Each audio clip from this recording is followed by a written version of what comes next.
अस्सलाम वालेकुम वरहमतुल्लाहि वबरकातुहू। डियर स्टूडेंट्स, आज जो चैप्टर हम डिस्कस करने जा रहे हैं केमिस्ट्री 12th पार्ट से, that's the D and F block elements. तो पहला क्वेश्चन हम डिस्कस करने जा रहे हैं, that is define and classify D block elements. तो इसको डिस्कस करते हैं। सबसे पहले हम लिखते हैं, ये सीखते हैं कि what are actually the D block elements. Clear? अगर आपने पीरियोडिक टेबल जाना होगा, पीरियोडिक टेबल में हमारे पास 4 ब्लॉक्स होते हैं, एस, पी, डी और एफ, जिसमें हमारे पास एस ब्लॉक पहले होता है, उसके बाद पी ब्लॉक, उसके बाद डी ब्लॉक और उसके बाद एफ ब्लॉक होता है। क्लियर? अगर मैं डी ब्लॉक की बात करूं, out of these 4 D blocks, out of these 4 blocks, जो डी ब्लॉक होते हैं, जो डी ब्लॉक के एलिमेंट्स होते हैं बच्चे, ये वो वाले एलिमेंट्स होते हैं जिनमें जो लास्ट इलेक्ट्रॉन होता है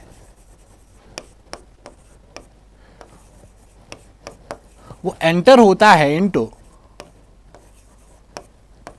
डी सबशेल। ऐसे एलिमेंट्स को हम बच्चे कहते हैं डी ब्लॉक के एलिमेंट्स, जिनमें जो लास्ट इलेक्ट्रॉन होता है वो डी सबशेल में जाता है। और इसके बाद अगर मैं इसकी जनरल इलेक्ट्रॉनिक कॉन्फ़िगरेशन यहां डिस्कस कर लूं, जनरल इलेक्ट्रॉनिक कॉन्फ़िगरेशन अगर मैं इसकी डिस्कस करूं यहां पे, that is n-1 d 1 to 10, और जो ns होता है इसमें 1 to 2 इलेक्ट्रॉन्स होने चाहिए, तब जाके आप ऐसे एलिमेंट्स को कहते हो डी ब्लॉक। तो पहली बात, डी ब्लॉक एलिमेंट्स कौन से एलिमेंट्स हुए? जिनमें जो लास्ट इलेक्ट्रॉन होता है वो एंटर करता है डी सबशेल में, और इनकी जो जनरल इलेक्ट्रॉनिक कॉन्फ़िगरेशन है that is n-1 d 1 to 10 and ns 1 to 0। अब यहां मजे की बात एक है, यहां पे मैं एक्सेप्शन एक लिखता हूं, पैलेडियम, पैलेडियम पीडी, इसकी जो इलेक्ट्रॉनिक कॉन्फ़िगरेशन होती है बच्चे, दैट इज 4d10 और 5s में 0 इलेक्ट्रॉन्स होते हैं। और अगर मैं आपको बोलूं electron configuration, general electron configuration की बुनियाद पे क्या आप इस पैलेडियम को डी ब्लॉक मेटल डिक्लेयर करोगी कि नहीं, तो हम इस बेसिस पे तो डिक्लेयर नहीं कर सकते, लेकिन ये जो पैलेडियम होता है ये डी ब्लॉक का मेटल या डी ब्लॉक का एलिमेंट होता है।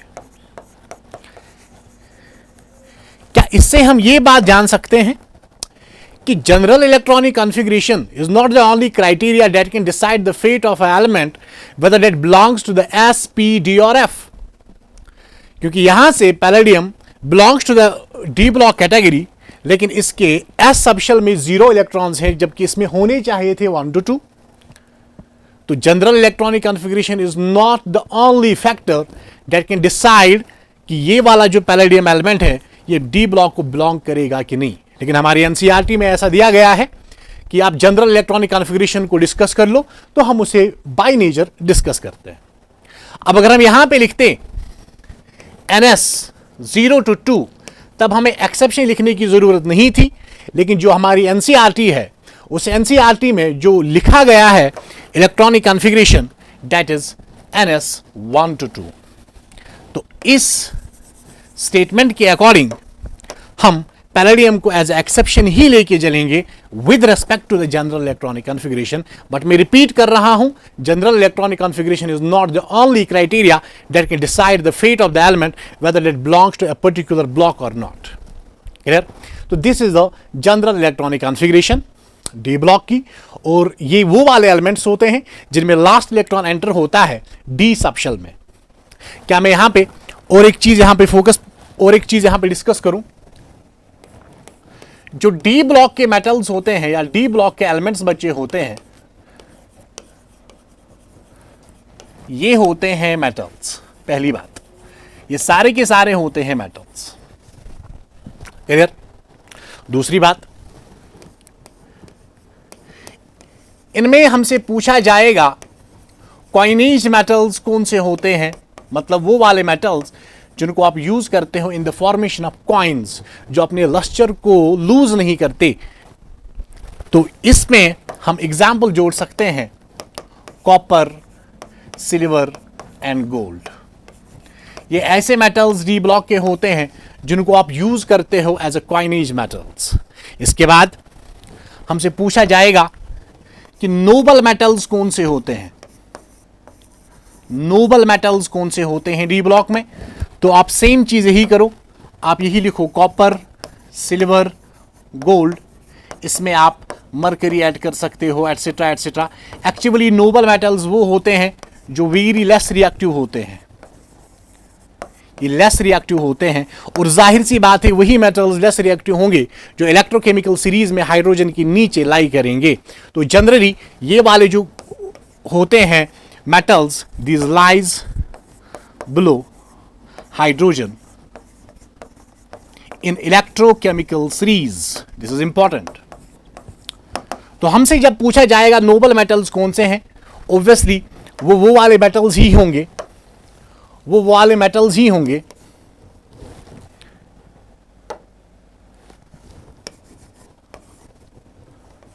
वो वाले मेटल्स ही होंगे जो इलेक्ट्रोकेमिकल सीरीज में हाइड्रोजन के नीचे लाई करते हैं। Is that clear?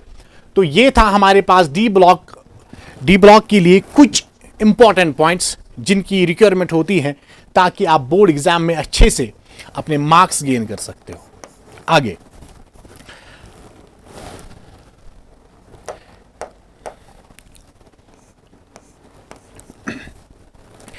इसके बाद हमसे पूछा गया है क्लासिफिकेशन। और बच्चे क्लासिफिकेशन ऑफ जो डी ब्लॉक में है इसको हमने 4 सीरीज में पढ़ाया है, 4 सीरीज में पढ़ा है। तो अगर मैं क्लासिफिकेशन की बात करूं डी ब्लॉक एलिमेंट्स की,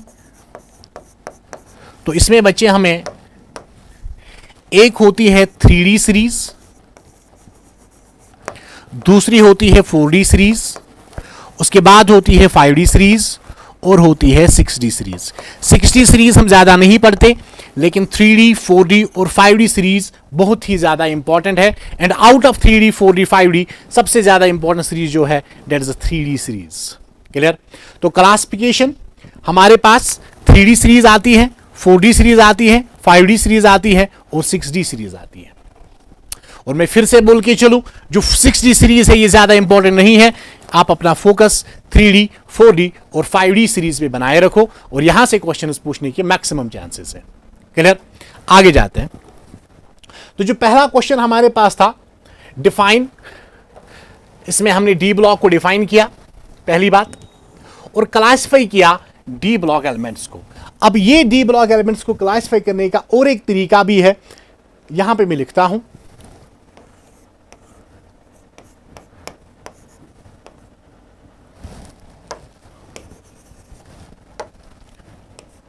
मैं इन सीरीज को लिखता हूं आयरन, कोबाल्ट, निकल, कॉपर एंड जिंक।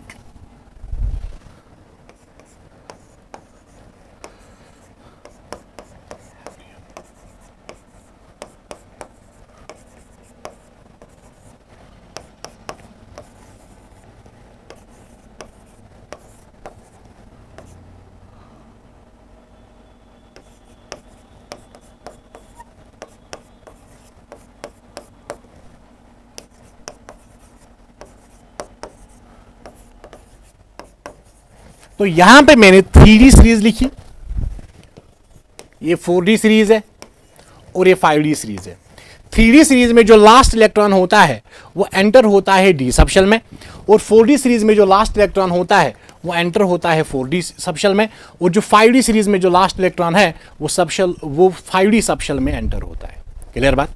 इसके आगे जो ये 3D सीरीज है, इसके लिए अगर मैं यहां पे लिखूं पीरियड नंबर, तो इसका जो पीरियड नंबर बच्चे आएगा दैट विल बी 4, और यहां के लिए 5 और यहां के लिए 6। क्लियर? तो इसका 3D सीरीज के लिए अगर हमसे पीरियड नंबर पूछा जाए दैट इज 4, और 4D सीरीज के लिए पीरियड नंबर 5 और 5D सीरीज के लिए पीरियड नंबर 6। तो ये थी क्लासिफिकेशन और definition of a D block. Clear? तो आगे चलते हैं। Moving to the next question, what are the transition elements and write electronic configuration of the elements of the 3D series। अगर मैं ट्रांजिशन एलिमेंट्स की बात करूं तो इसमें हम जो डेफिनेशन लिखेंगे एज पर एनसीईआरटी उस पर थोड़ा सा फोकस करो। ट्रांजिशन एलिमेंट्स जो होते हैं ये वो वाले एलिमेंट्स होते हैं in which d subshell is partially or incompletely filled।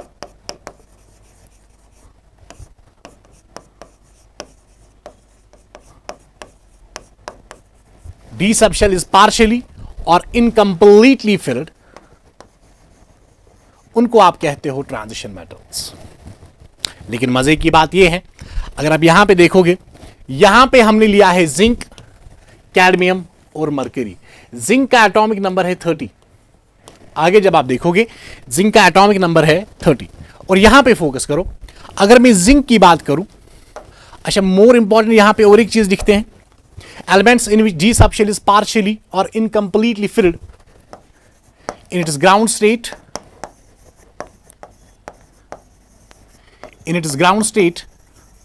और in any common oxidation state. Common oxidation state का मतलब क्या है?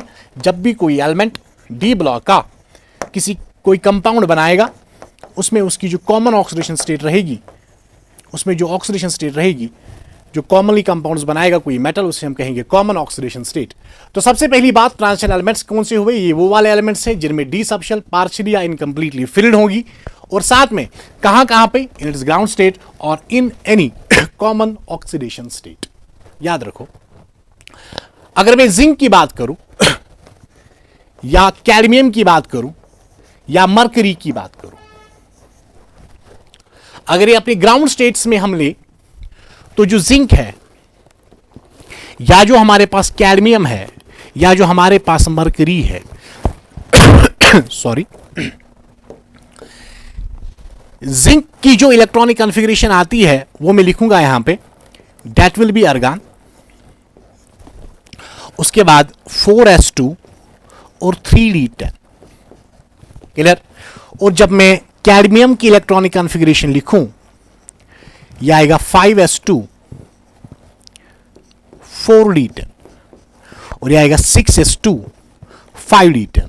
ऑब्वियसली यहां पे जो नोबल गैसेस आएंगे, आर्गन के बाद क्रिप्टॉन आएगा और क्रिप्टॉन के बाद ज़ीनान आएगा।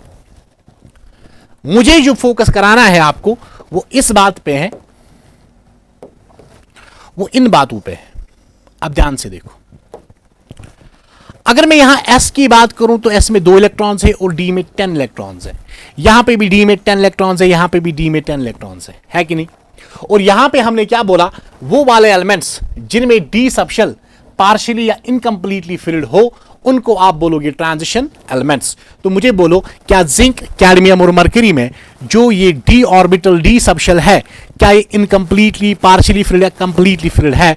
चूंकि ये कंप्लीटली फिल्ड है, चूंकि ये कंप्लीटली फिल्ड है, तो इस गर्ज से हम बोलेंगे जो जिंक है, जो कैडमियम है, जो मरकरी है, ये तीनों के तीनों जो है ये ट्रांजिशन मेटल्स नहीं है। अब जो इनकी कॉमन ऑक्सीडेशन स्टेट होती है उस पर भी थोड़ा फोकस करेंगे। जो इनकी कॉमन ऑक्सीडेशन स्टेट होती है जिंक, कैडमियम और मरकरी की, जो कॉमन ऑक्सीडेशन स्टेट बच्चे होती है इनकी, दैट इज +2। +2 का मतलब हमारे पास जिंक +2 में होगा, कैडमियम +2 में होगा और मरकरी +2 में होगा। अब बच्चे यहां से सीखो, अगर मैं जिंक +2 की बात करूं, मुझे 2 इलेक्ट्रॉन्स निकालने हैं। हम हमेशा इलेक्ट्रॉन्स निकालते जब हमें रिमूव इलेक्ट्रॉन्स करने होते हैं out of 3d and 4s, हम 4s को चूज करते हैं क्योंकि न्यूक्लियस के बहुत दूर होता है, तो यहां एनर्जी की रिक्वायरमेंट कम आएगी। तो जब हम 4s से इलेक्ट्रॉन निकालेंगे, it will B 4s0 and 3d10 and this will B 5s0 4d10 and this will be 6s0 and 5d10. जरा मुझे बोलो यहां से, क्या मैंने दो इलेक्ट्रॉन्स इन तीन एलिमेंट से निकाले कि नहीं?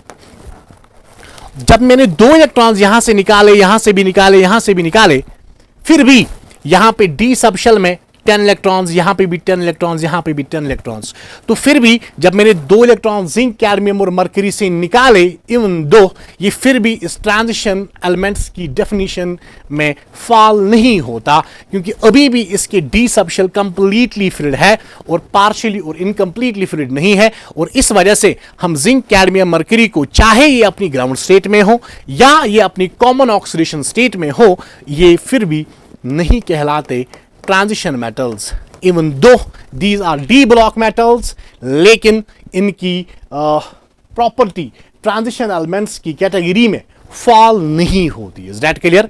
तो हम आगे एक नोट पॉइंट लिखेंगे यहां पे, even though zinc, cadmium, mercury, मैं Cn भी यहां पे ऐड कर सकता हूं, लेकिन मैंने बोला आपको हम इन तीन सीरीज पे फोकस करेंगे। ये जो जिंक, कैडमियम, मरकरी है, even though these are D block, ये डी ब्लॉक के एलिमेंट्स हैं, but are not transition elements, ये ट्रांजिशन एलिमेंट्स नहीं है। I hope this is clear. और एक बात, अगर आप ट्रांजिशन सीरीज की बात करो, अगर आप 3D सीरीज की बात करो, या 4D सीरीज की बात करोगे, या 5D सीरीज की बात करोगे, हर सीरीज जो है, चाहे वो 3D हो, चाहे वो 4D हो, या चाहे वो 5D सीरीज हो, तीनों सीरीज में एक अच्छी बात है, 10 एलिमेंट्स आते हैं। यहां पे भी 10 एलिमेंट्स, यहां पे भी 10 एलिमेंट्स। क्यों? क्योंकि जब हम डी ऑर्बिटल इसमें फिलअप करते हैं, तो डी ऑर्बिटल फिलअप करने में हमारे पास बचे 1, 2, 3, 4 एंड 5। हमारे पास डी सबशेल में 5 डिजेनरेट ऑर्बिटल्स होते हैं। अगर हमारे पास 5 डिजेनरेट ऑर्बिटल्स होते हैं और हर एक ऑर्बिटल अपने आप में 2 इलेक्ट्रॉन्स को मैक्सिमम अकोमोडेट कर सकता है, और जब हम देखें, जब 5 डिजेनरेट ऑर्बिटल्स होंगे, ये मैक्सिमम 10 इलेक्ट्रॉन्स को अकोमोडेट कर सकते हैं, ये 10 इलेक्ट्रॉन्स को अकोमोडेट कर सकते हैं। इसका मतलब हर एक सीरीज में आपको 10-10 एलिमेंट्स मिलेंगे, क्योंकि आपको डी ऑर्बिटल्स ही फिलअप करनी होती है। Is that clear? नाउ, अब इसी क्वेश्चन का जो दूसरा सेगमेंट है, व्हाट आर ट्रांजिशन एलिमेंट्स, वो हमने सीखा। अब यहां पे आपको बहुत सारे क्वेश्चंस पूछे जाएंगे, पूछे जा सकते हैं, जैसे मान लो कोबाल्ट ट्रांजिशन मेटल है कि नहीं, आप प्रूव कर लो कोबाल्ट ट्रांजिशन मेटल है कि नहीं, कॉपर ट्रांजिशन मेटल है कि नहीं। कॉपर जब देखा जाए, मान लो कॉपर है हमारे पास है, कॉपर जब 0 ऑक्सीडेशन स्टेट में हो, या कॉपर मान लो प्लस ऑक्सीडेशन स्टेट में है, कॉपर मान लो +2 ऑक्सीडेशन स्टेट में है, आप इसकी जनरल इलेक्ट्रॉनिक कन्फिगरेशन यहां से भी लिख सकते हो, यहां से भी लिख सकते हो, यहां से भी लिख सकते हो। अगर ग्राउंड स्टेट में या किसी भी एक ऑक्सीडेशन, कॉमन ऑक्सीडेशन स्टेट में अगर इसका डी ऑर्बिटल इनकम्प्लीटली फिल्ड हुआ, उस केस में आप बोलोगे एज अ होल ये जो कॉपर एलिमेंट होगा, ये होगा ट्रांजिशन मेटल। और इन तीनों केसेस में जब आप घर में चेक करोगे, तो copper +2 you will find this is partially filled, and once if this is a partially filled, this will fall in the category of transition metals. Is that clear? Now, इस question का जो दूसरा segment है बच्चे, ये तो हमने explain किया ट्रांजिशन मेटल्स कौन से होते हैं, ग्राउंड स्टेट में भी और कॉमन ऑक्सीडेशन स्टेट में भी हमने देखा। अब इसका जो सेकंड पॉइंट है, सेकंड सेगमेंट इस क्वेश्चन का है, right electronic configuration of the elements of the 3D series. तो इस बात को थोड़ा सीखते हैं, यहां पे फोकस करो। अगर मैं बच्चे 3D सीरीज की बात करूं, किस सीरीज की बात करूं? अगर मैं 3D सीरीज की बात करूं,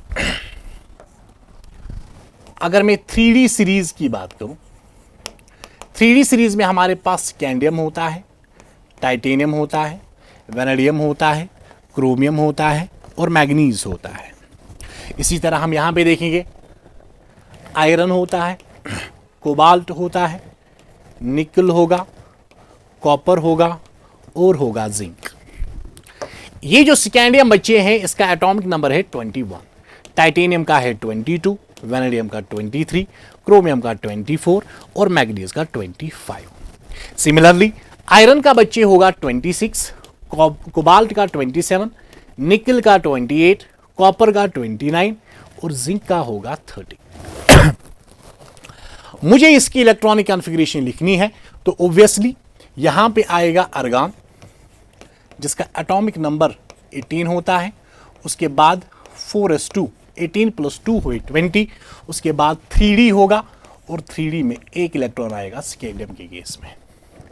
इसी चीज को मैं आगे लेते जाऊंगा, टाइटेनियम होगा आर्गन, दिस विल बी 18 और यहां पे बच्चे होगा 4s2। इसको आप कुछ नहीं करोगे, सिर्फ आप d को चेंज करते जाओगे, इट विल बी 3d2। आप देखो 18 + 2 20, 20 + 2 गिव्स 22। आगे जाएंगे तो यहां पे बच्चे आएगा आर्गन, 18 आएगा फिर से, यहां से 4s2 और यहां पे आएगा 3d3। और क्रोमियम में मैं यहां पे स्टार पॉइंट लिखूंगा, होना चाहिए था आर्गन 18 4s2 3d4, ये तो होना चाहिए था लेकिन ऐसा बिल्कुल नहीं होता। होता यूं है, आर्गन 18 4s1 3d5। याद रखना, this is an important point और ये आपसे पूछा जा सकता है। उसके बाद जो मैग्नीज होता है, this will be argon 18 4s2 and 3d5। 18 + 2 20, 20 + 5 25। इसके बाद आयरन बच्चे हमारे पास हैं, इट विल गिव आर्गन, इसमें 18 4s2 और 3d आएगा 6, इसमें आएगा आर्गन 18 4s2, यह आएगा 3d7।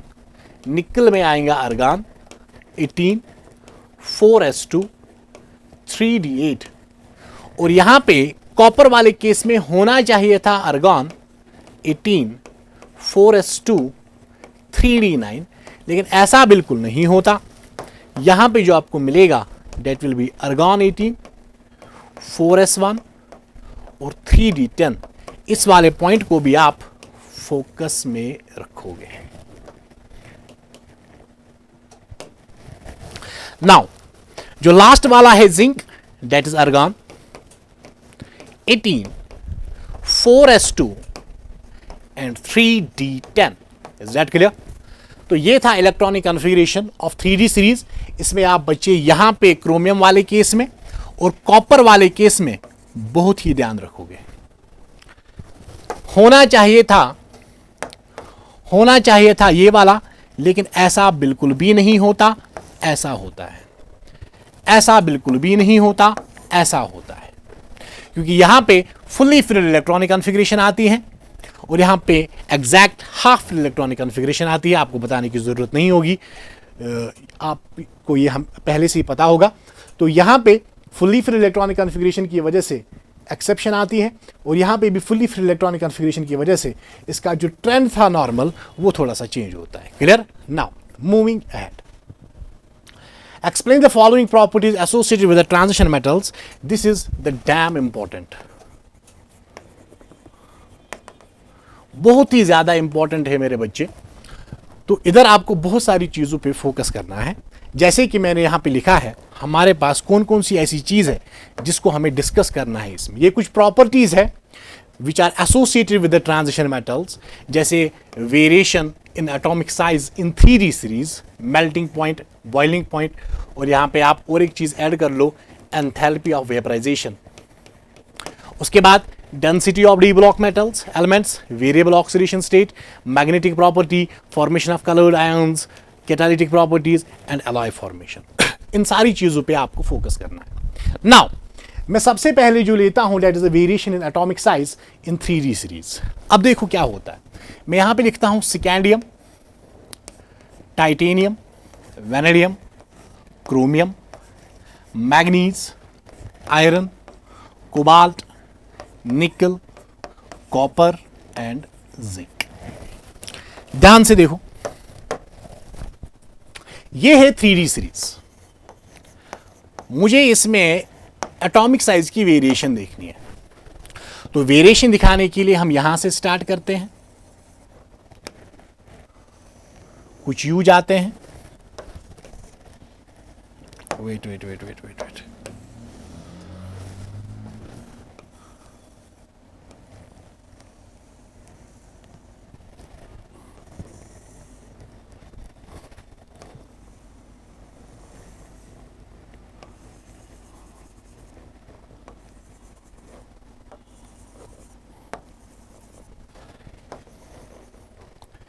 ये जो ट्रेंड आती है, ये एटॉमिक साइज की ट्रेंड आती है 3D सीरीज में। कुछ पॉइंट्स से यहां पे जो देखते हैं, जो साइज होता है, ये मोटे मोटे अल्फाजों में मैं बोलूंगा, दो चीजें होती है जो डिसाइड करते हैं साइज को। उसमें से पहला जो होता है that is Z effective nuclear charge, और जो दूसरा बच्चे होता है डेट इज इलेक्ट्रॉनिक रिपल्शंस, जो इलेक्ट्रॉन्स के बीच में रिपल्शन होती है वो, और इफेक्टिव न्यूक्लियर चार्ज। अगर आप ध्यान से देख पाते होंगे, यहां स्कैंडियम से लेके क्रोमियम तक जो साइज है वो कंटिन्यूअसली डिक्रीज होता जा रहा है। मुझे बोलो, जो इफेक्टिव न्यूक्लियर चार्ज है, इफेक्टिव न्यूक्लियर चार्ज, यहां से आपको अट्रैक्शन मिलती है, और जो इलेक्ट्रॉनिक रिपल्शन है, यहां से आपको ऑब्वियसली रिपल्शन ही मिलती है।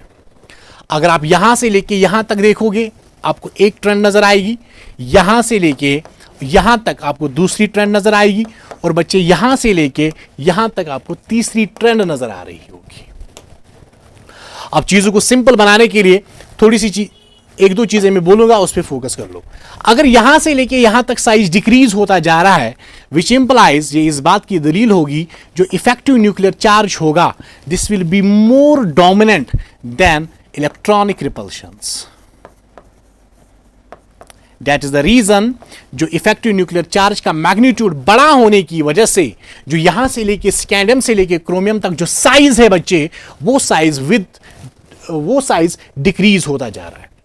लेकिन जब आप क्रोमियम से लेके निकल या कोबाल्ट की बात करोगे, यहां पे आपको साइज ऑलमोस्ट सिमिलर मिलेगा। तो यहां पे जो साइज है that is almost similar size, और अगर ऑलमोस्ट सिमिलर साइज है, विच मींस यहां पे जो इफेक्टिव न्यूक्लियर चार्ज बच्चे है, ये आपको आइडेंटिकल ही मिलेगा, इसका मैग्नीट्यूड सिमिलर ही मिलेगा विद द इलेक्ट्रॉनिक रिपल्शंस। तो दोनों फैक्टर आपस में कंपनसेट होके यहां से लेके यहां तक जो साइज की वेरिएशन आती है, दैट्स ऑलमोस्ट सिमिलर। नाउ जो तीसरा केस हमारे पास है, निकल से लेके जिंक तक, यहां से आप देखो साइज बढ़ता जा रहा है, विच मींस जो इलेक्ट्रॉनिक रिपल्शंस का जो मैग्नीट्यूड होगा, that will be greater then effective nuclear charge. अब मजा है, यहां पे क्या हम एक नोट पॉइंट लिख सकते हैं, नोट पॉइंट एक लिख सकते हैं, जो फुल्ली फिल्ड डी ऑर्बिटल्स या डी सबशेल्स होते हैं, प्रोवाइड्स greater repulsive या प्रोवाइड्स ग्रेटर रिपल्शन। अब देखो, जिंक का साइज बड़ा होने की वजह क्या है, इसमें D10 आपको मिलेगा, और निकल में आपको D8 मिलेगा, और कॉपर में भी D10 मिलेगा, लेकिन इसके साथ साथ S में जो होंगे वो भी एक इलेक्ट्रॉन होगा, और यहां पे S में 2 इलेक्ट्रॉन्स होंगे। तो यहां ज्यादा इलेक्ट्रॉन्स होने की वजह से जो इलेक्ट्रॉनिक रिपल्शन आती है, वो इफेक्टिव न्यूक्लियर चार्ज से थोड़ा सा बढ़ता है, जिसकी वजह से ये साइज थोड़ा सा यहां पे बढ़ता है। लेकिन मजे की बात, यहां से एक क्वेश्चन पूछा जाएगा, आप कंपेयर करो साइज को, किसको करो कंपेयर करो size of scandium and zinc. इन दोनों में से किसका साइज मैक्सिमम है। अब देखो बच्चे, यहां स्कैंडियम का साइज यहां पे है, क्लियर, और यहां जिंक का साइज आपको यहां मिलता है। तो आप खुद देखो, जो स्कैंडियम का साइज होगा, स्कैंडियम का बच्चे, that will be greater than the size of zinc. ये थी पहली property that was associated with the transition metals, that atomic size first decreases, उसके बाद इट रिमेन्स ऑलमोस्ट सिमिलर, उसके बाद then it increases back. Is that clear?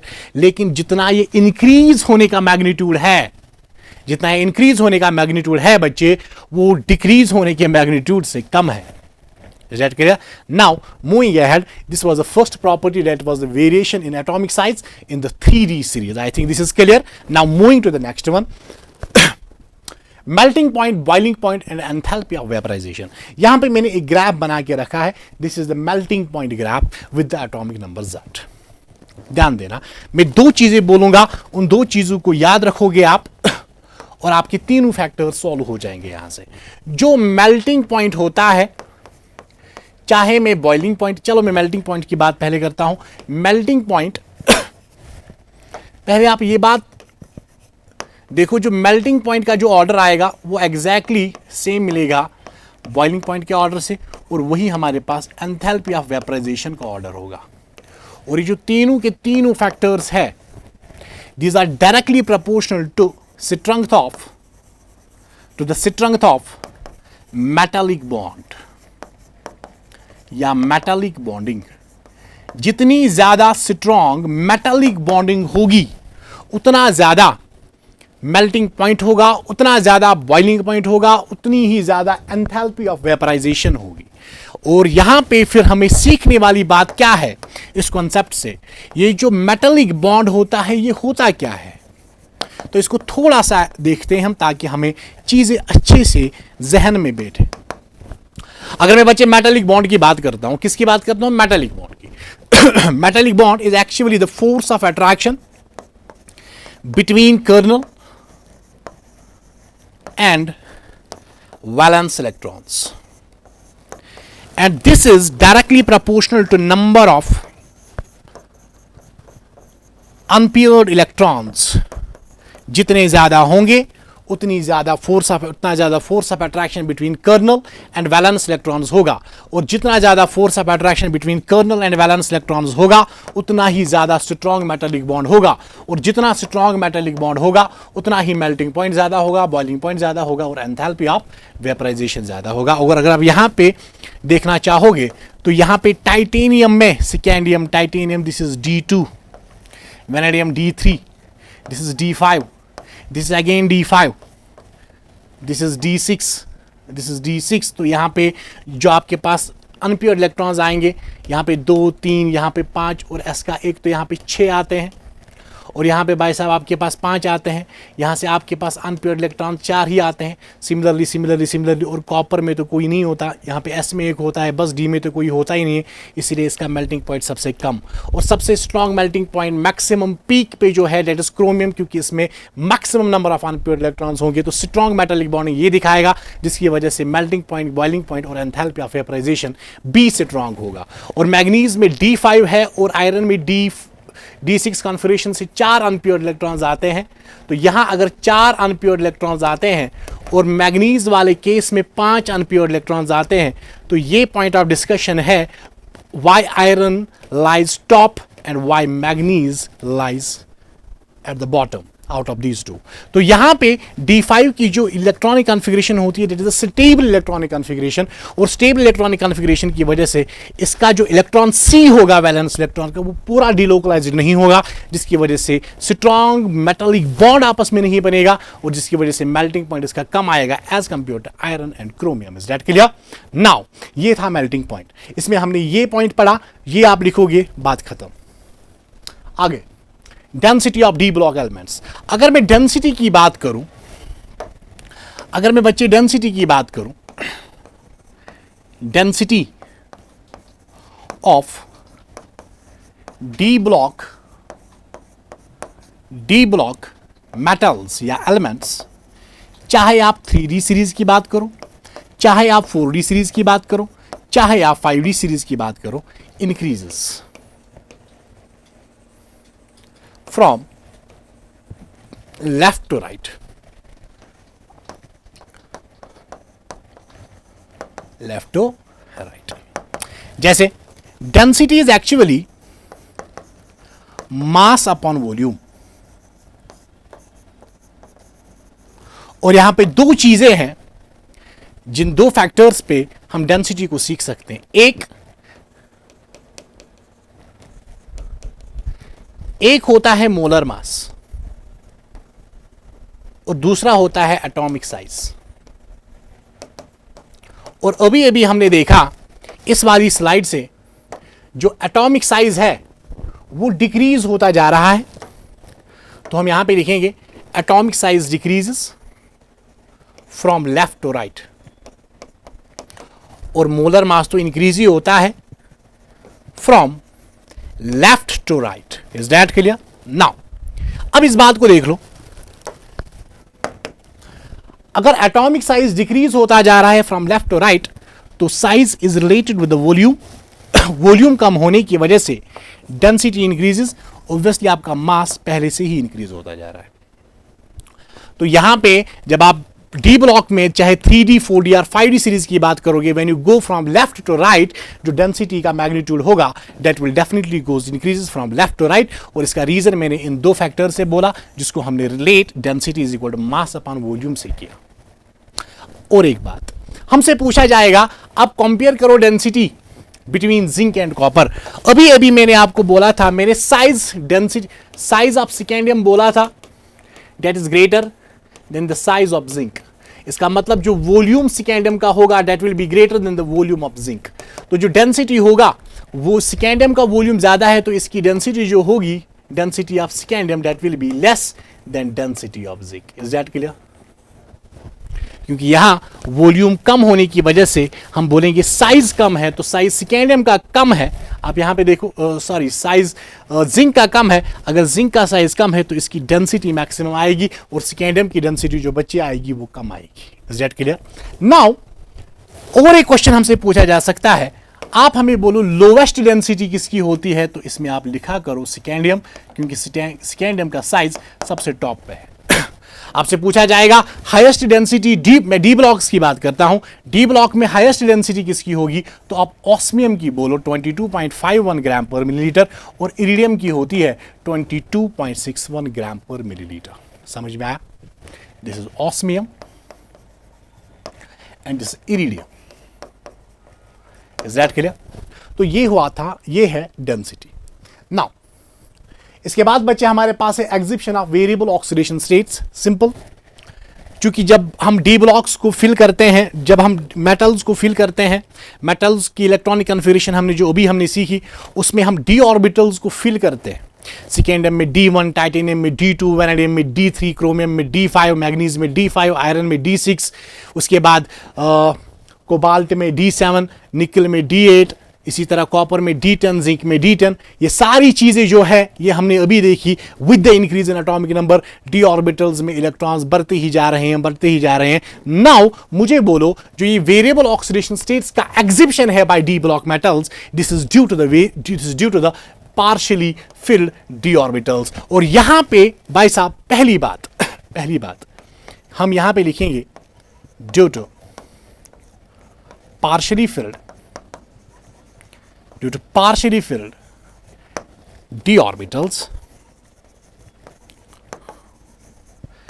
जो D block metals होते हैं, जो डी ब्लॉक के मेटल्स होते हैं, exhibits variable oxidation state, exhibits variable oxidation state. पहली बात, अब मैंने यहां पे ये टेबल बना के रखा है। अगर आप देखोगे स्कैंडियम, अब अगर मैं स्कैंडियम की बात करूं, स्कैंडियम में जो कॉमन ऑक्सीडेशन स्टेट है दैट इज +3। एक ही ऑक्सीडेशन स्टेट दिखाता है scandium, that is +3। Titanium +2, +3, +4, +5। No,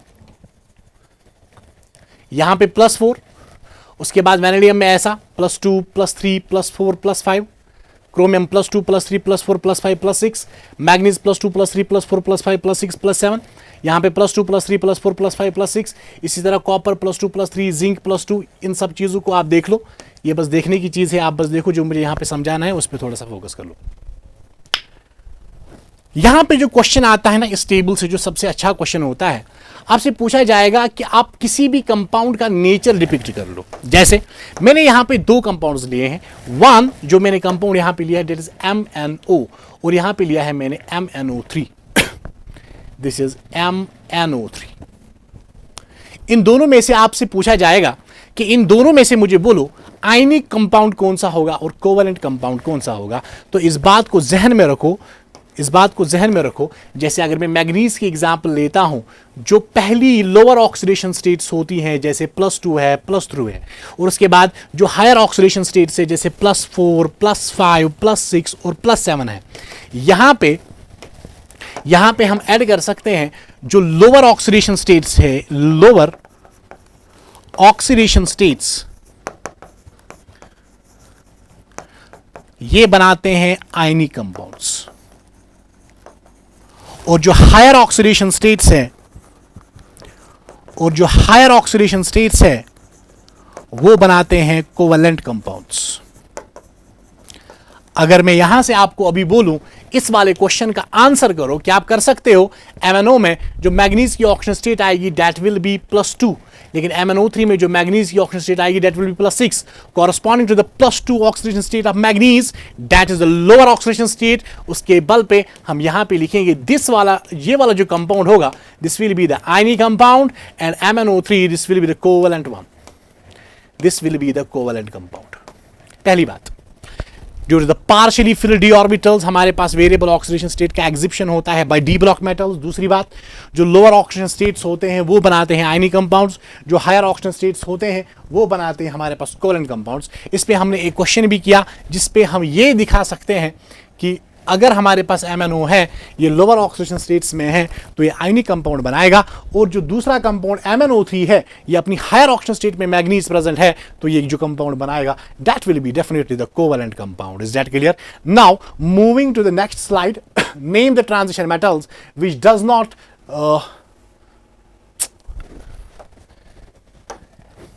ये वेरियस नहीं है इधर, which does not exhibit variable oxidation state. Sorry. Name the transition metal which does not exhibit variable oxidation state. This is the question given in the NCERT. तो आपको यहां answer करना है। अगर मैं आपको बोलूं कि इसका आंसर कर लो, what will be your answer? Scandium. This is first. Sorry, I apologize. ABCD. Out of the 4 options ABCD, आप मुझे बोल सकते हो name the transition metal which does not exhibit variable oxidation states. अगर आप ध्यान से देखो, इस वाले टेबल को देखो, जिंक जो है, जिंक यहां पे +2 ऑक्सीडेशन स्टेट दिखाता है, +2, और अगर इसी में कैडमियम भी आता है, इसके नीचे जिंक के नीचे कैडमियम आएगा जिसका +2 ऑक्सीडेशन स्टेट है, इवन मरकरी भी आता है उसकी भी +2 ऑक्सीडेशन स्टेट ही होती है, और यहाँ सिकेंडियम की देखो ओनली +3 ऑक्सीडेशन स्टेट। मतलब इस वाले में देखो सिकेंडियम की +3 ऑक्सीडेशन स्टेट है, ओनली +3 ऑक्सीडेशन स्टेट, जिंक में ओनली +2 ऑक्सीडेशन स्टेट। अगर मैं कैडमियम की बात करूं, वो जिंक के नीचे आता है with in the same group, उसमें भी +2 ऑक्सीडेशन स्टेट ओनली आएगी। आपसे जो क्वेश्चन पूछा गया है, जो एनसीईआरटी ने आपसे पूछा है, name the transition metal which does not exhibit variable oxidation state, आपका आंसर बिल्कुल जिंक पे भी जा सकता है, कैडमियम पे भी जा सकता है, इवन सिकेंडियम पे भी जा सकता है, और आप ऑल ऑफ दीज भी लिख सकते हो। लेकिन ऐसा बिल्कुल भी नहीं है, जैसा लगता है, ऐसा फील होता है कि ऐसा होगा, लेकिन हकीकत में कुछ और ही होता है। जो होता है उसे थोड़ा सा सीखते हैं। मुझे बोलो सिकेंडियम जो है, this is the D block and along with that this is a transition metal. अब ये ट्रांजिशन मेटल क्यों है, आप मुझे बोलो। इसकी जो इलेक्ट्रॉनिक कॉन्फ़िगरेशन आएगी that will be argon, it will be 3s2, 4s2 and 3d1। क्या इसका डी सबशेल पार्शियली फिल्ड है? Yes, incompletely filled, partially field.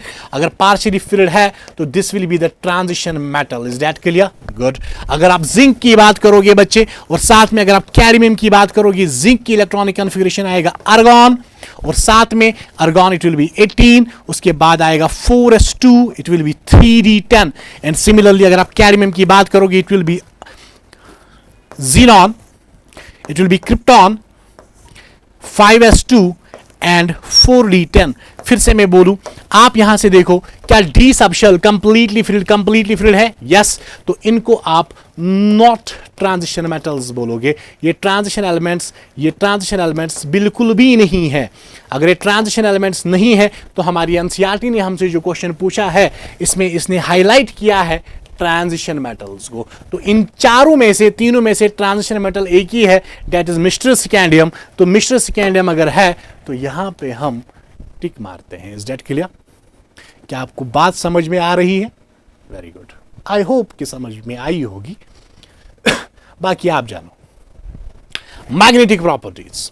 अब अगर हम मैग्नेटिक प्रॉपर्टीज की बात करें तो मैग्नेटिक प्रॉपर्टीज में दो चीजें हैं हमारे पास जो डिस्कस करने के लायक होती है। This is first one and this is the second one. जो फर्स्ट वन होता है इसको हम कहते हैं पैरामैग्नेटिक। ये पैरामैग्नेटिक भी हो सकते हैं डी ब्लॉक के मेटल्स, और ये हो सकते हैं डायामैग्नेटिक भी।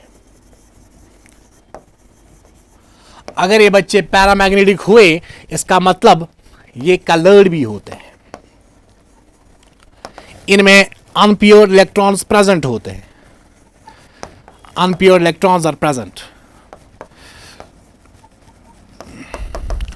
और ये वीकली अट्रैक्टेड बाय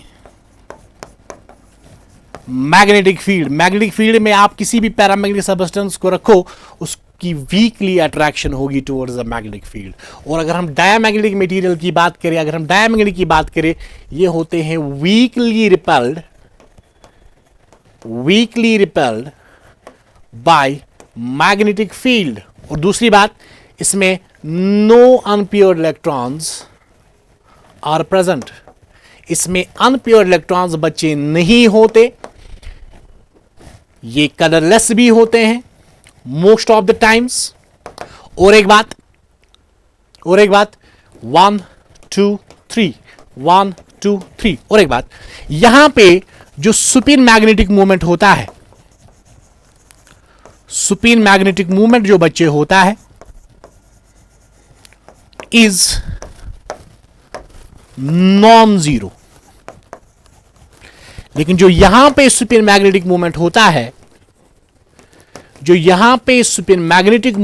है, बच्चे, वो जो होता है जीरो के बराबर। समझ में आया? और जो मैग्नेटिक मूवमेंट हम निकालते हैं सुपिन मैग्नेटिक मूवमेंट, वो होता है under root of n into n+2। यहां से भी आप निकालने की कोशिश करो, जो कि निकलेगा नहीं, that is n into n+2। Is that clear? तो जो ये n यहां पे होता है, वेयर n इज, जो बच्चे n होता है, this is number of unpure electrons. Is that clear? This is the magnetic property, जिसमें आपने ये चीजें लिखनी है। कौन कौन सी चीज जो हमने यहां पे डिस्कस की है, वही चीज। Is that clear? So magnetic property में what you have to see? You have to see the paramagnetic and you have to see the diamagnetic one. Is that clear? And this n is number of unpure electron. Remember this. Now moving ahead. Formation of colored ions. जो colour होता है बच्चे, ये मैं यहां पे लिखूंगा colour. आपको बस इतना लिखना है, colour of d block metals या elements is due to dd transitions।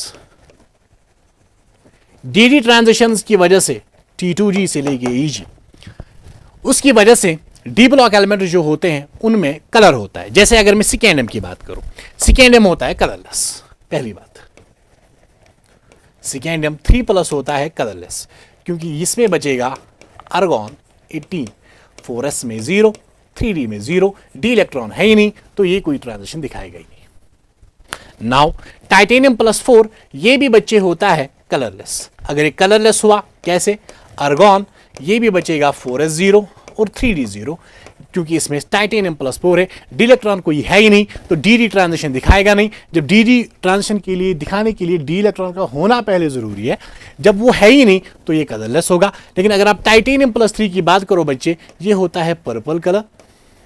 और अगर आप वैनेडियम V4+3+ और 2+ की बात करो, यहाँ पे आप BGV यूज़ करो और B होता है ब्लू, G होता है ग्रीन और V होता है वायलेट। और भी कुछ स्पीशीज है जिनका कलर होता है, लेकिन आपके लिए जो रिक्वायरमेंट है वो बस इतनी है, इतना ले लो, बात खत्म।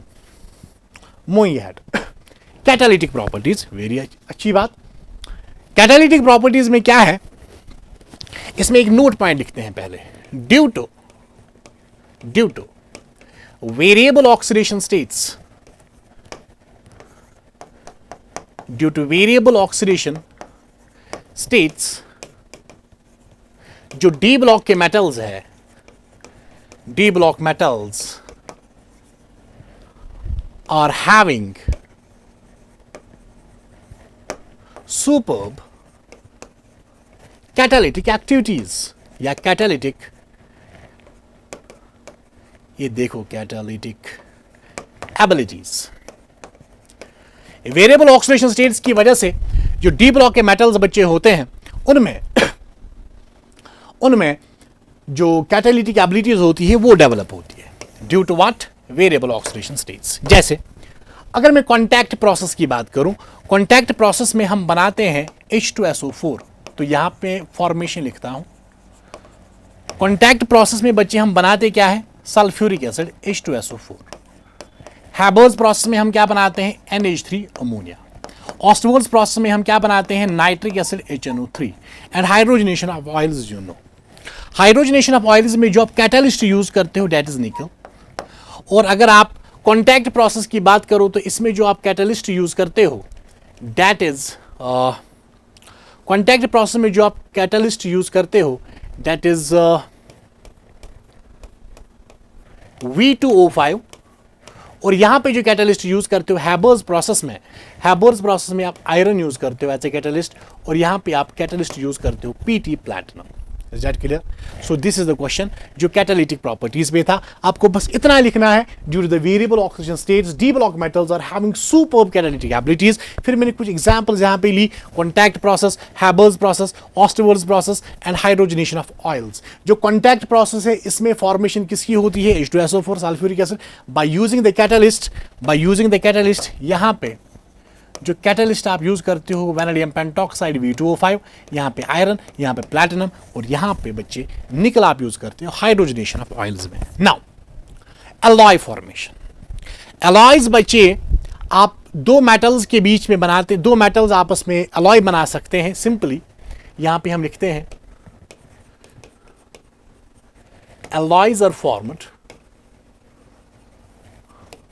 Bye two or more than two metals, but important condition क्या है, जो metals आपस में alloy बनाते हैं इनका जो size difference का ratio होना चाहिए that should not exceed 15%, provided size की जो difference होगी, provided size difference जो होगी should not exceed 15%। और इसमें मैंने कुछ एग्जांपल्स ली है, इन एग्जांपल्स को आप डायरेक्टली देख लो, बात खत्म। अगर आप एग्जांपल ब्रास की बात करोगे इसमें कॉपर और जिंक होता है, जर्मन सिल्वर की बात करोगे कॉपर जिंक निकल होता है, ब्रॉन्ज की बात करो कॉपर और टिन होता है, गन मेटल की बात करो कॉपर टिन और जिंक होता है, बेल मेटल में भी कॉपर और टिन होता है। अब आप यहां से बोलोगे यहां पे भी कॉपर टिन है, यहां पे भी कॉपर टिन है, so what is the difference? यहां कॉपर होता है 80%, टिन होता है 20%, और यहां कॉपर होता है 90% और टिन होता है 10%। This is the difference. अगर आपने परसेंटेज चेंज की तो इनका नेचर चेंज हो जाएगा, और ये सारे के सारे जो आपने मेटल्स को आपस में कंबाइन किया जिससे अलॉय बना, इनकी जो साइज डिफरेंस होनी चाहिए दैट शुड नॉट एक्सीड 15%। खत्म। आगे discuss the preparation and properties of KMnO4। Most important ये जो तीन क्वेश्चंस मैं अब पढ़ाने जा रहा हूं, ये तीनों चीजें बहुत ही ज्यादा इंपॉर्टेंट है बोर्ड के पर्सपेक्टिव से। नाउ पहली बात, इसका कलर क्या होता है KMnO4 का? This is purple solid coloured. इसका जो कलर होता है that is purple solid coloured. दूसरी बात, हम ये बनाते कैसे हैं? अगर मैं इसकी प्रिपरेशन देखूं, अगर हम इसकी प्रिपरेशन देखें तो प्रिपरेशन में हम क्या लिख सकते हैं?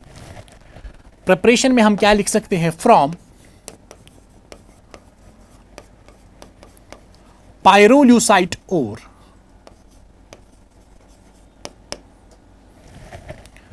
फ्रॉम पायरोल्यूसाइट ओर, जिसे आप कहते हो MnO2।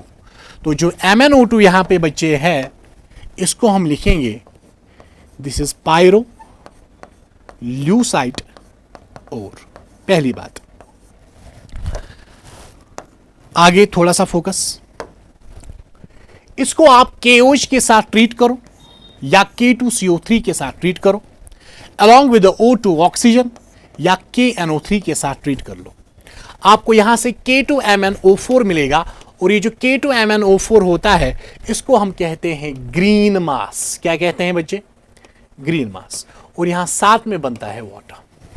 अब दो चीजें यहां पे हैं जो सबसे ज्यादा इंपॉर्टेंट है KMnO4 के पर्सपेक्टिव से। उसमें से पहली बात बच्चे ये है, अगर आप इस KMnO4 को कार्बन डाइऑक्साइड के साथ ट्रीट करोगे इन एसिडिक मीडियम या न्यूट्रल मीडियम में या स्लाइटली बेसिक मीडियम में, ध्यान से अगर आप इस ग्रीन मास को K2MnO4 को ट्रीट करोगे CO2 के साथ in presence of acidic medium या न्यूट्रल मीडियम या स्लाइटली बेसिक मीडियम, तो यहां से जो बच्चे आपको मिलेगा that will B KMnO4 and along with the MnO2। बात जहन में रखने वाली है, यहां पे फोकस करो। अगर मैं बच्चे यहां पे बात करूं KMnO4 की, यहां जो ऑक्सीडेशन स्टेट आएगी मैग्नीज की, दैट विल बी, अगर हम यहां पे देखेंगे, चलो यहीं पे देखते हैं, मैग्नीज की ऑक्सीडेशन स्टेट आप यहां पे निकालो, इट विल बी +6।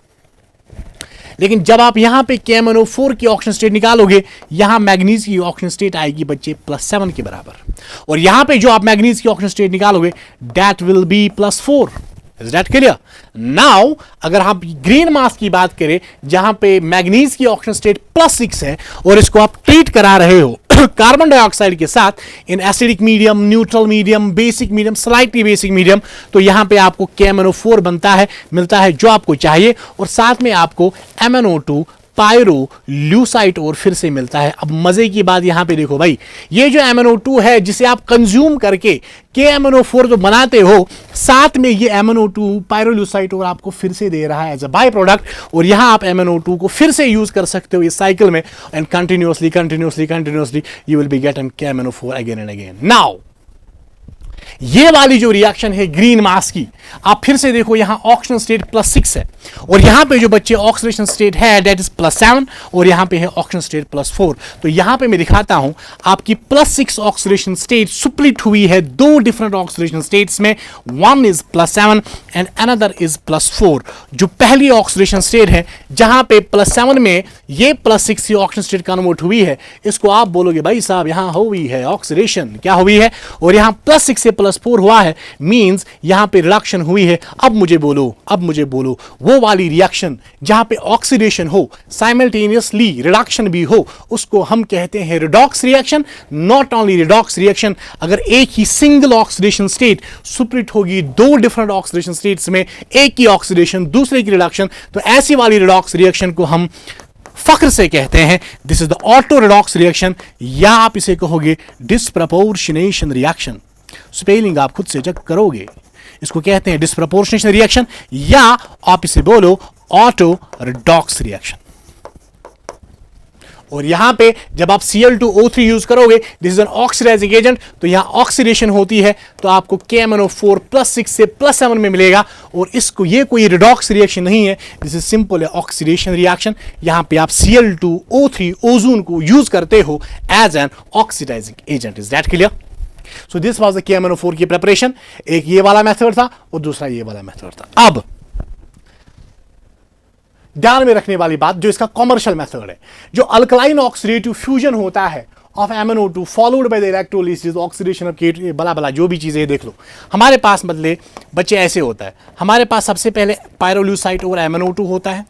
इसको आपने ट्रीट किया KOH के साथ या आपने K2CO3 के साथ, इसको आपने हीट अप किया इसको आपने लिया O2 के साथ, जैसे आप यहाँ पे देखो O2 के साथ, और यहाँ से KNO3 के साथ, तो यहाँ पे आपको मिलता है ग्रीन मास। और जो ग्रीन मास की फॉर्मूला है that is K2MnO4, this is a green mass. अगर आप इस ग्रीन मास की सबसे पहले तो आपने इसकी फ्यूजन की, फ्यूजन की वजह से आपको ग्रीन मास मिला। So alkaline oxidative fusion of alkaline means KOH, oxidative means oxidation, fusion means fusion of MnO2 pyrolusite ore followed by the electrolytic oxidation। यहां से बच्चे आप इलेक्ट्रोलिटिक ऑक्सीडेशन करोगे तो इस इलेक्ट्रोलिटिक ऑक्सीडेशन की वजह से बच्चे क्या बनेगा, यहां पे आपको एनोड पे एक प्रोडक्ट मिलेगा और आपको कैथोड पे एक प्रोडक्ट बनेगा। और आपका जो एनोड होता है यहां पे आपको KMnO4 मिलेगा और आपका जो कैथोड है, कैथोड पे आपको H2 गैस मिलेगा। इसीलिए मैंने यहां पे दिखाया एक एरो जो ऊपर की ओर डायरेक्टेड है। जस्ट अ सेकेंड,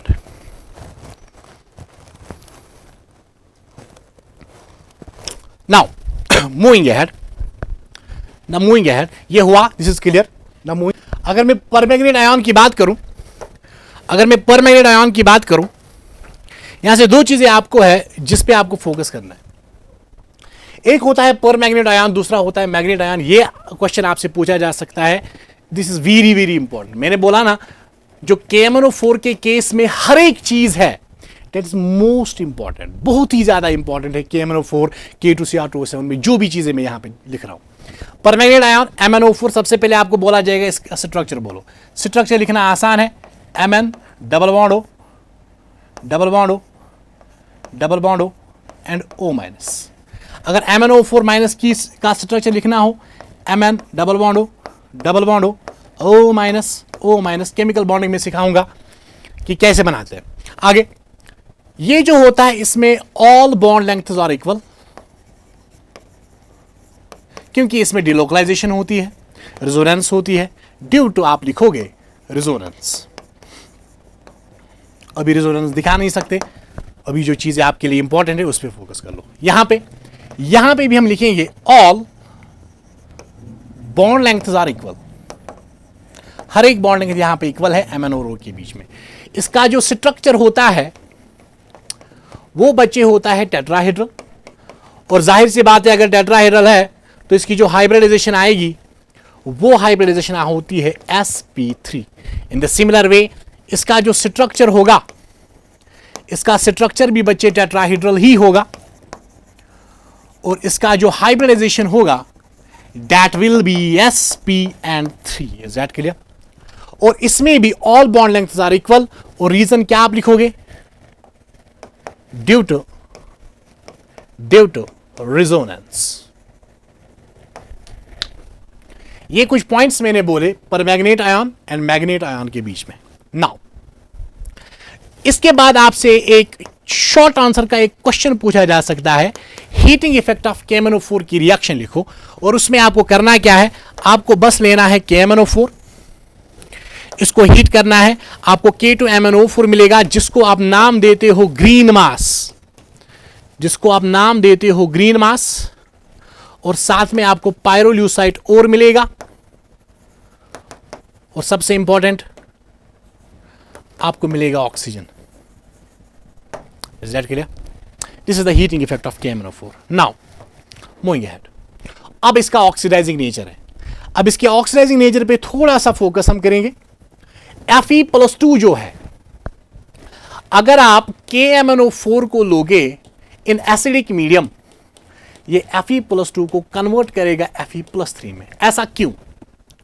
जो KMnO4 बच्चे हैं, इसका जो SRP स्टैंडर्ड रिडक्शन पोटेंशियल है that is 1.52 volt, very huge standard reduction potential. अगर इसका स्टैंडर्ड रिडक्शन पोटेंशियल इतना मैक्सिमम, इतना ज्यादा है, इसका मतलब इसकी tendency to undergo reduction is very huge. अगर इसकी tendency to undergo a reduction is very very huge, which means this will act as a strong oxidising agent, this will act as a powerful oxidising agent.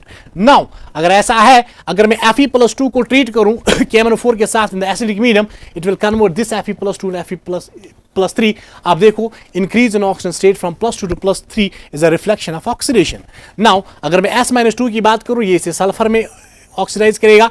यहाँ -2 है, यहाँ sulphur 0, यहाँ I-, यहाँ पे I2 में oxygen state फिर से 0, फिर से ऑक्सीडेशन. और इंपॉर्टेंट सी बात है, ये जेई ने पूछा भी है, इस पे थोड़ा सा फोकस कर लो. I- अगर एसिडिक मीडियम में है, it gives you I2 iodine, लेकिन अगर I- बेसिक मीडियम में है, इट गिव्स यू IO3-, जिसको आप कहते हो iodate ion. Is that clear? तो यहां पे कुछ एग्जांपल्स मैंने ली है जहां KMnO4 इन एसिडिक मीडियम कैसे करता है ऑक्सीडाइज स्पीशीज को, और किस स्पीशीज को किस में ऑक्सीडाइज करता है, इसकी कुछ एग्जांपल्स मैंने यहां पे ली, जिसकी ज्यादा रिक्वायरमेंट नहीं है.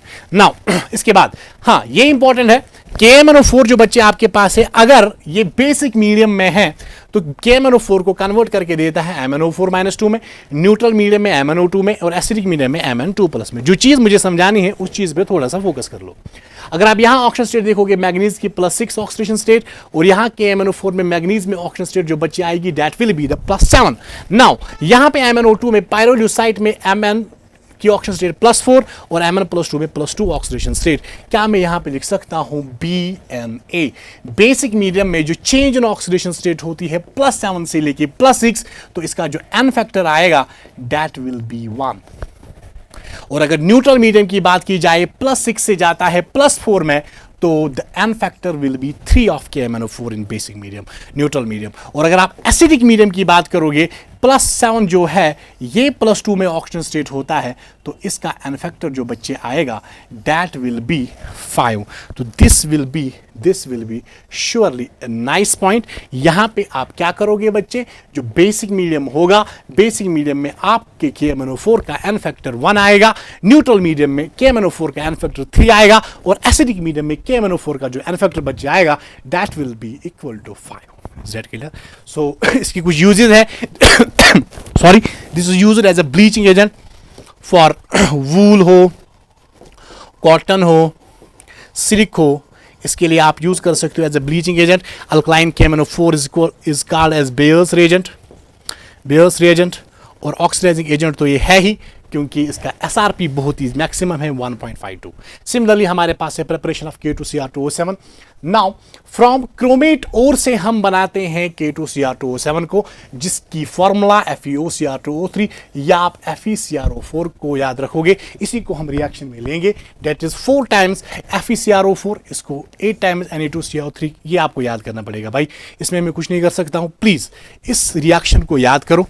और जो ये रिएक्शन मैंने यहां पे लिखी, जो मैंने KMnO4 की रिएक्शन यहां पे लिखी, इस रिएक्शन को याद करो.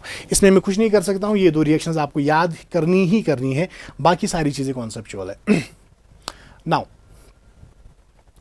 तो यहां से आपको सोडियम क्रोमेट मिलेगा, दैट इज येलो सॉलिड, साथ में Fe2O3 एंड 8 टाइम्स CO2. मुझे असल में करना क्या है, ये जो मैंने सोडियम क्रोमेट यहां पे जो मुझे मिला, इस सोडियम क्रोमेट को मैं sulphuric acid, aqua sulphuric acid के साथ रिएक्ट करा के जो मेरे पास यहाँ पे प्रोडक्ट बनेगा Na2CrO3, इसको सोडियम क्रोमेट कहते हैं, या आप इसे क्रोमेट कहो.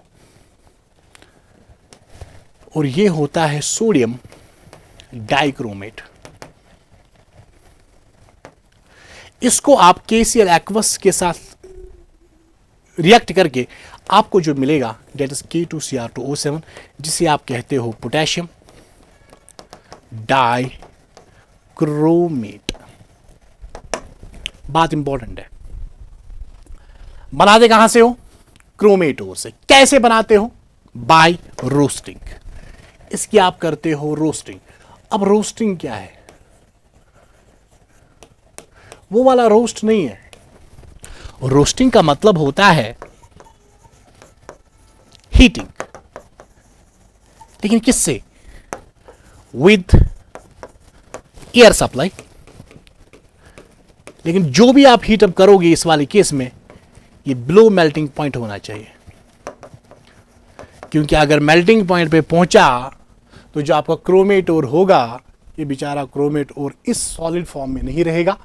यहाँ पे बॉइलिंग मेल्टिंग पॉइंट की नीचे नीचे हम इसे हीट करना है, और हीट भी कैसे करना है, by roasting means heating with the help of air supply. और यहाँ पे आपको मिलेगा सोडियम क्रोमेट जो कि येलो कलर का होता है, यहाँ से सोडियम डाइक्रोमेट, और सोडियम डाइक्रोमेट को एक्वस KCl के साथ मिला के आपको पोटेशियम डाइक्रोमेट मिलेगा।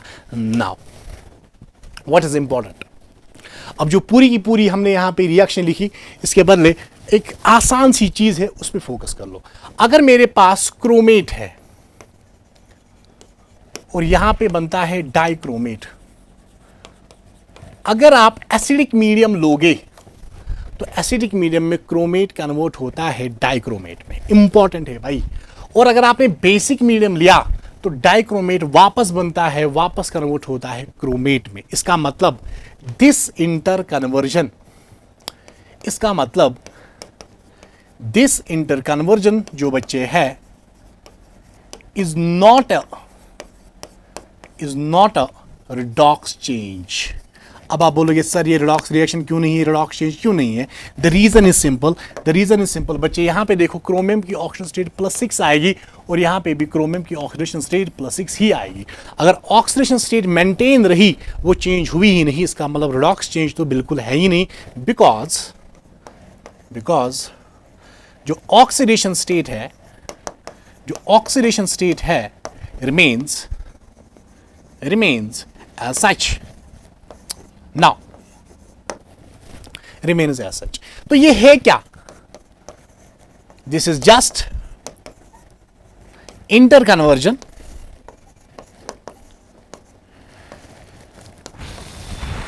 that occurs by changing pH। आप एसिडिक मीडियम लो, pH को कम कर लो, आपको डाइक्रोमेट बनेगा। आप बेसिक मीडियम लो, pH को ऊपर कर लो, आपको क्रोमेट वापस मिलेगा। अब यहां से और एक चीज है, क्रोमेट और डाइक्रोमेट का स्ट्रक्चर आपसे पूछा जा सकता है।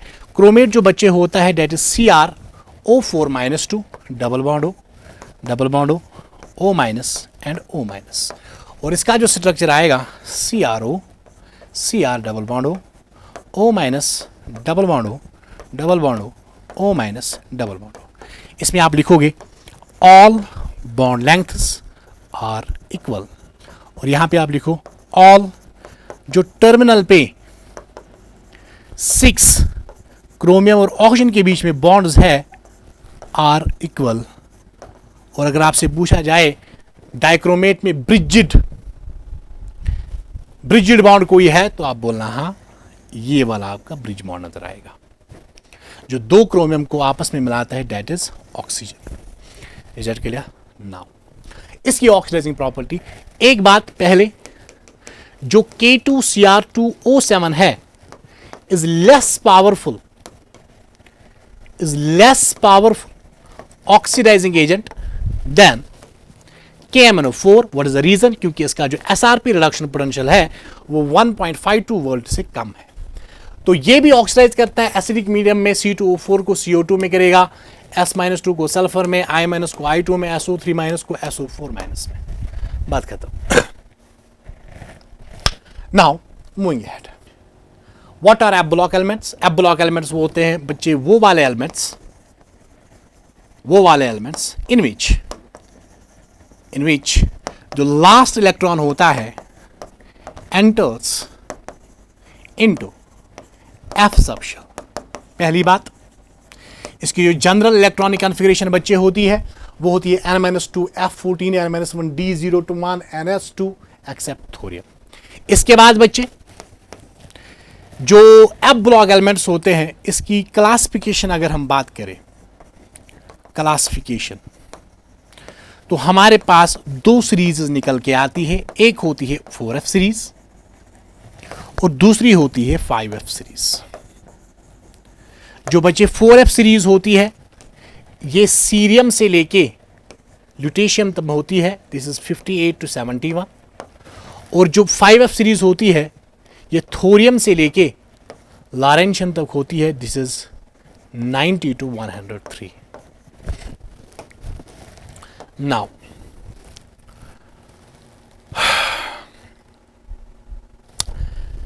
इस सीरीज का जो नाम होता है 4f सीरीज का नाम, इसको कहते हैं लैंथेनॉइड सीरीज। और जो इस सीरीज का नाम होता है इसको कहते हैं एक्टिनॉइड सीरीज। इसमें भी होते हैं 14 एलिमेंट्स, इसमें भी बच्चे होते हैं 14 एलिमेंट्स। और मजे की बात क्या है, जो लैंथेनॉइड्स होते हैं और जो एक्टिनाइड्स होते हैं belong to same group, belong to same group number 3। इनका ग्रुप सेम होता है, ग्रुप नंबर 3। लेकिन जो लैंथेनाइड 4f सीरीज का जो पीरियड नंबर होता है बच्चे, वो होता है 6, और जो 4f सीरीज का जो पीरियड नंबर होता है वो होता है 5। लैंथेनाइड एक्टिनाइड्स ग्रुप 3 में आते हैं, जिसमें सिकेंडियम आता है, टाइटेनियम आता है, सिकेंडियम आता है, यट्रियम आता है, लैंथेनम आता है, उसके बाद एक्टिनम आता है। डी ब्लॉक के 4 और लैंथेनम के बाद सीरियम से लेके ल्यूटीशियम तक और थोरियम से लेके लॉरेंशियम तक ये सारे एक ही ग्रुप में आते हैं। इसका मतलब डी के 1, 2, 3 और 4 डी ब्लॉक के मेटल्स एंड 14 + 14 28 एफ ब्लॉक के आपस में जो ग्रुप कॉन्स्टिट्यूट करते हैं, दैट इज ग्रुप नंबर 3, जिसमें टोटल 32 एलिमेंट्स आते हैं। और ये जो 32 एलिमेंट्स है इसमें 28 एफ ब्लॉक के, 4 डी ब्लॉक के, and this constitute the largest group in the periodic table which contains 32 elements. Now moving ahead, right electronic configuration of lanthanide series. अब ये इंपॉर्टेंट है, यहां मैंने कुछ चीजें लिख के रखी है, दिस इज द ट्रिक। इससे आप इस लैंथेनाइड सीरीज की जो इलेक्ट्रॉनिक कॉन्फ़िगरेशन है इसको आप अच्छे से सीख सकते हो। Now let's go point number first, to the point number first. सबसे पहले आपको क्या करना है, आपको ज़ीनॉन 54 एंड 6s2 इसको फिल करना है इनऑल। पहले सबसे पहली बात, आप ज़ीनॉन 54 एंड 6s2 हर एक एलिमेंट में फिलअप करोगे। उसके बाद बच्चे आप 5d 1 इलेक्ट्रॉन 3 एलिमेंट्स में फिलअप करोगे। 1 cerium 58 atomic number, second gadolinium 64 and lutetium 71। इन तीनों में आप 5d में एक इलेक्ट्रॉन्स फिल करोगे। और उसके बाद क्या करना है आपको, जो रिमेनिंग इलेक्ट्रॉन्स होंगे उनको आप 4f सबशेल में फिल करना है और 6p रहेगा, रिमेन्स अनऑक्यूपाइड। अब हमें बस 5 से 6 मिनट लगेंगे इसको कंप्लीट करने में, and this will be the chapter for you. Now अगर मैं लैंथेनम की बात करूं तो सबसे पहले हमें क्या करना है, सबसे पहले कलर अच्छा सा चूज करते हैं जो आंखों को अच्छा लगे। जैसे लैंथेनम है, लैंथेनम में ज़ीनॉन 54 और साथ में बच्चे आप 6s2 लिखो। यहां पे ज़ीनॉन 54 और 6s2, ये इरफान ये दिख रहा है अच्छे से, वेरी गुड। उसके बाद ज़ीनॉन 54 6s2, ज़ीनॉन 54 6s2, ये हर एक एलिमेंट में हमने ऐसे ही फिल करना है।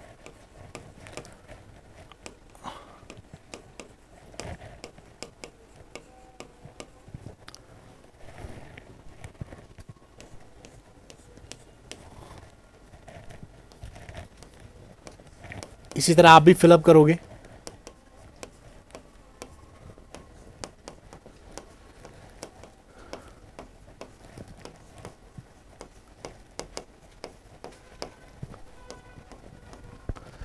तो ये ज़ीनॉन 54 6s2 ऐसे ही आप फिलअप करोगे। अब मजे की बात क्या है उस पर थोड़ा सा फोकस कर लो। एक तो सीरियम ये वाला, जीडी गैडोलिनम ये वाला, Lu ल्यूटेशियम ये वाला, इन तीनों में आपको 5d में एक इलेक्ट्रॉन फिलअप करना है और उसके बाद 4f। तो यहां पे मैं लिखूंगा दूसरे कलर से, यहां पे 4f आएगा लेट्स से, और यहां पे हम 5d लिखते हैं। 6p तो खाली है, 4f 5d।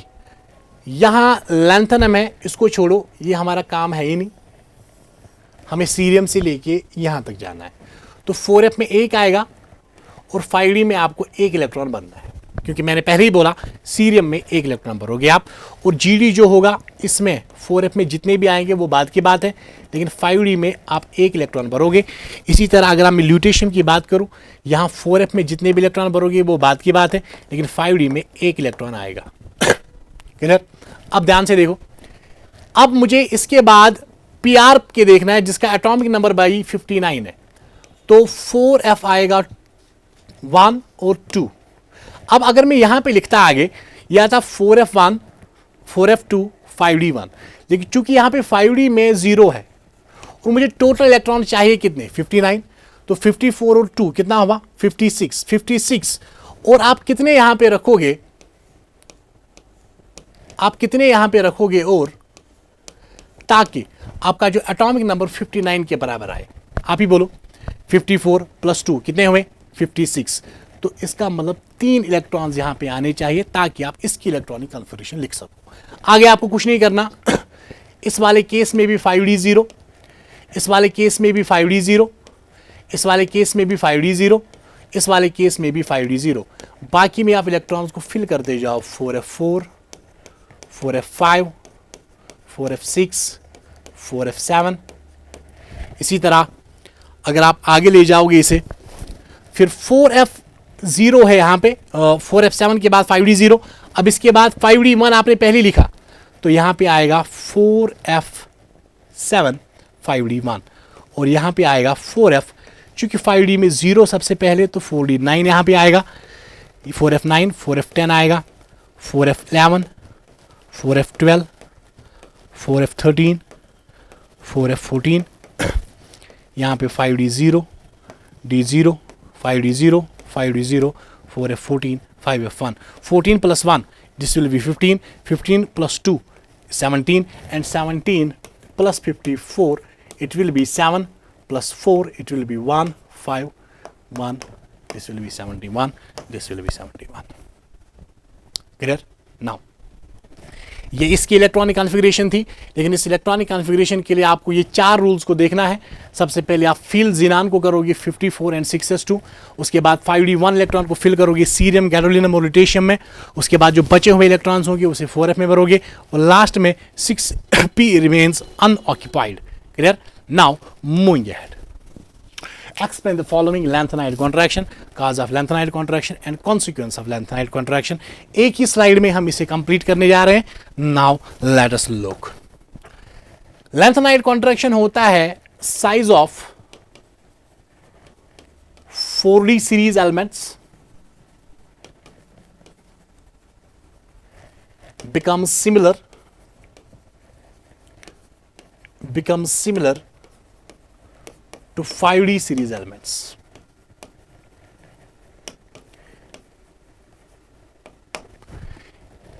Thus,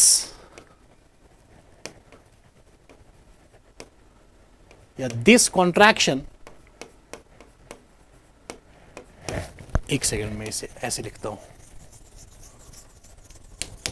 हम यहां पे स्लाइड करते हैं ऐड। जो एटॉमिक साइज होता है, atomic size of 5d elements after lanthanum के बाद जो 5d elements आते हैं, atomic size of 5d elements after lanthanum are similar, तो यहां पे हम S लिखते हैं, are similar to 4d series elements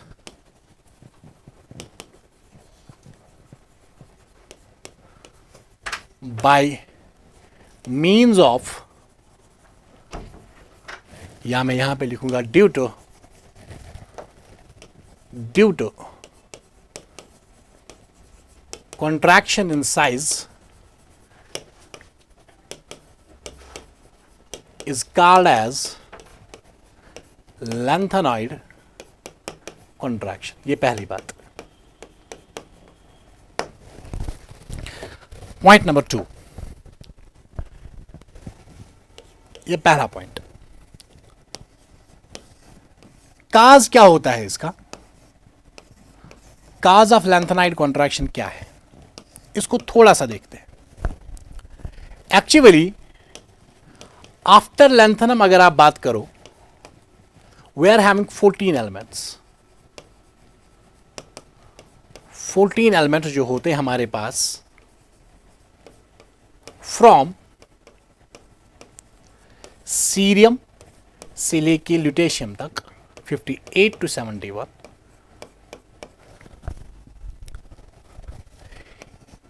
electrons are filled in 4f subshell, which has very poor shielding power,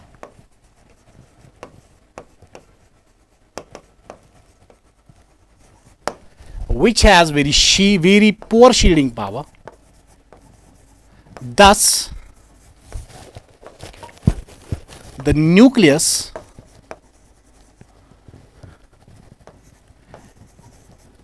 attracts extra electron, outermost electron, with high effective nuclear charge, due to which contraction in size occurs. This is the cause of lanthanide contraction. क्योंकि जब आप lanthanum के बाद 14 elements देखते हो cerium से लेकर ल्यूटीशियम तक, उसमें 14 एलिमेंट्स आते हैं और इन 14 एलिमेंट्स में जो एक्स्ट्रा इलेक्ट्रॉन आते हैं वो फिल होते हैं 4f सबशेल में, और 4f सबशेल की वेरी पुअर शील्डिंग होती है, और इस शील्डिंग की वजह से, इस शील्डिंग पावर की वजह से, पुअर शील्डिंग पावर की वजह से जो न्यूक्लियस होता है वो आउटर मोस्ट इलेक्ट्रॉन को स्ट्रॉन्ग ज़्यादा इफेक्टिव पुल से, ज़्यादा इफेक्टिव न्यूक्लियर चार्ज से अट्रैक्ट करता है, जिसकी वजह से contraction in size occurs. So this is the cause of lanthanide contraction. और तीसरी बात जो इसका कॉन्सिक्वेंस होता है, कॉन्सिक्वेंस हम यहां पे देखते हैं, जो 5d and 4d series elements होते हैं comes out to be similar size but within the group. अगर आप विद इन द ग्रुप की बात करोगे आफ्टर लैंथनम, अगर मैं स्कैंडियम, यट्रियम, लैंथनम की बात करूं, इसी तरह यहां पे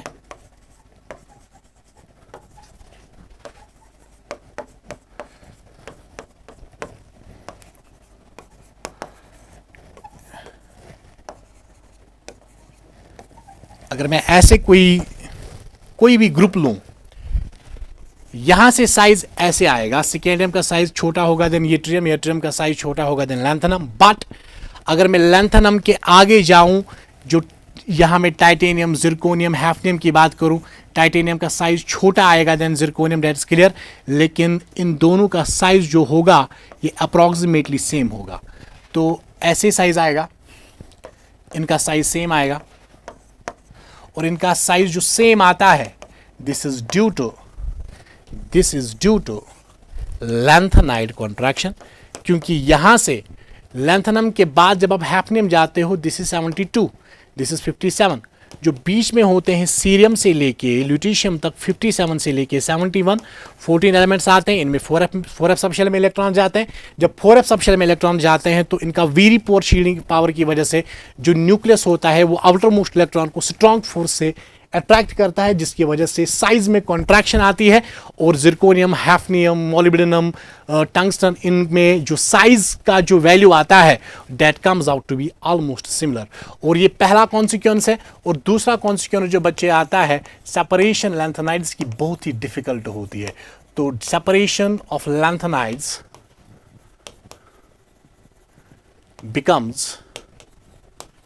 becomes very difficult, क्योंकि इनका जो साइज होता है वो ऑलमोस्ट सेम आता है विद द 4D.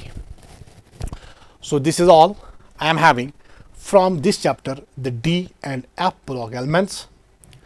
So